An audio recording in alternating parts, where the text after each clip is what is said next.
Milé publikum, želám vám krásne pondelkové ráno. Áno, asi ste o tom už počuli. Nič jasnejšie nevie ukázať hodnotu vašej práce ako to, že vás chcú umlčať, zarezať, utišiť globálne, v anonymite, zákerne, bez hlasu, bez tváre, bez možnosti odvolať sa. O cenzúre rozprávam dlhé roky a aj veľa z vás si to žiaľ Bohu zažilo na Slovensku a na Slovensku zažívame fenomén, kde dokonca aj legitímne politické špičky, ako napríklad Ľuboš Blaha, Rudolf Huliak a iní, si zažili cenzúru a zmazanie zo dňa na deň bez dôvodu zo sociálnych sietí. Priateľ, dnes je pondelok a my začíname posledný týždeň pred voľbami do Europarlamentu. A pre tých, čo to neviete, áno, ako som avizoval pár týždňov dozadu, nastali snahy o zrušenie môjho YouTubeového kanálu, ktoré sa udiali nad vládami, nad zákonmi, nad pravidlami samotného YouTube, verte alebo nie.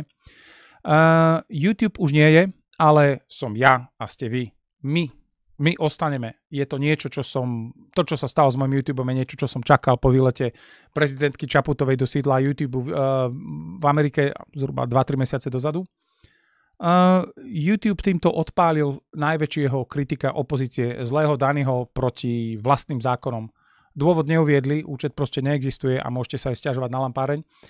A toto je dlhotrvajúca vojna globalistov proti slobode slova. Iný názor je nepripustný, správny je len ten jeden. Ten ich, nie ten môj, nie ten váš, ten ich. Nie tak dávno dozadu sa Facebook posnažil a do 2 hodín mal atentátnik Juraj Cintula zrušený Facebookový profil, ak sa pamätáte. Čisté náhodičky, konšpiračné teórie. Keď nevedia argumentovať, tak vás zostrelia.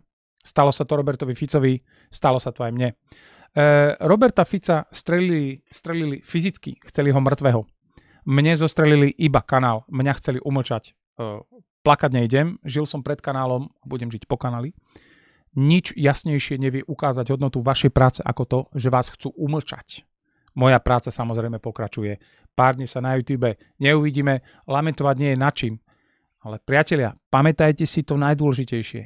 Ak vy teraz cítite zlosť a rozhorčenie z toho, čo sa stalo mne, ja som vám vďačný, lebo ste moje publikum a ja vás ľúbim a snáď zostaneme ešte dlho spolu.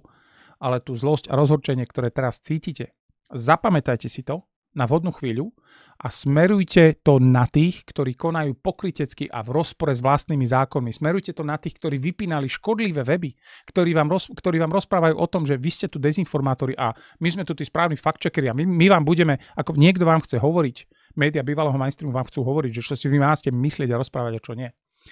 Pretože, ako to vravím už roky, po mne idete vy a vaše deti. To je fyzikálny zákon, žiaľ Bohu. Ak nemajú argumenty, najskôr vás zosmiešňujú. Ak sa im nepodarí vás zosmiešniť, tak vás kriminalizujú. Kľudne vám pošlú aj medzinárodné zatýkače, niečo o tom viem. A ak vás nevedia strčiť do väzenia, tak vás odstránia. Neprirovnávam sa k Robertovi Ficovi teraz ako nejaké malé, drze, bezvýznamné, námyslené decko. Poukazujem na princíp. Poukazujem na rovnaký scénár, na to isté, čo sa stalo. Zosmiešňovanie. Fico je hranol. Orbánista Fico a podobne. Kriminalizácia, trestné oznámenie a hlasovanie v parlamente o vydanie na väzobné stíhanie. Nestačí? Likvidácia. Či už pokus alebo dokonaná. Na nejaké pravidlá. Zabudnite. Veľký brat žiadne nemá. Zajtra začnem nový kanál, alebo keď sa mi bude chcieť, a ešte raz, vyplí ma 5 dní pred voľbami do Európskeho parlamentu. Dvoje volieb si dovoľujem domnievať sa, som bravúrne zvládol. S vašou pomocou, za čo vám ďakujem. Ľudanky, vyplí ma 5 dní pred voľbami do Európskeho parlamentu. Ak toto nie je signál pre vás, aby ste šli voliť proti cenzúre, tak už nič. Žijeme zvláštne časy, hovorím to asi 10 rokov a plnia sa všetky konšpiračné teórie.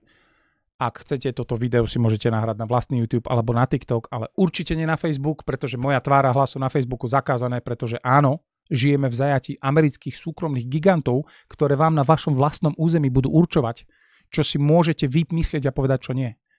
Ak sa vám to nepáči, musíte s tým začať niečo robiť. Ak chcete aj po tomto všetkom vy so mnou ostať v kontakte, veľmi si to vážim.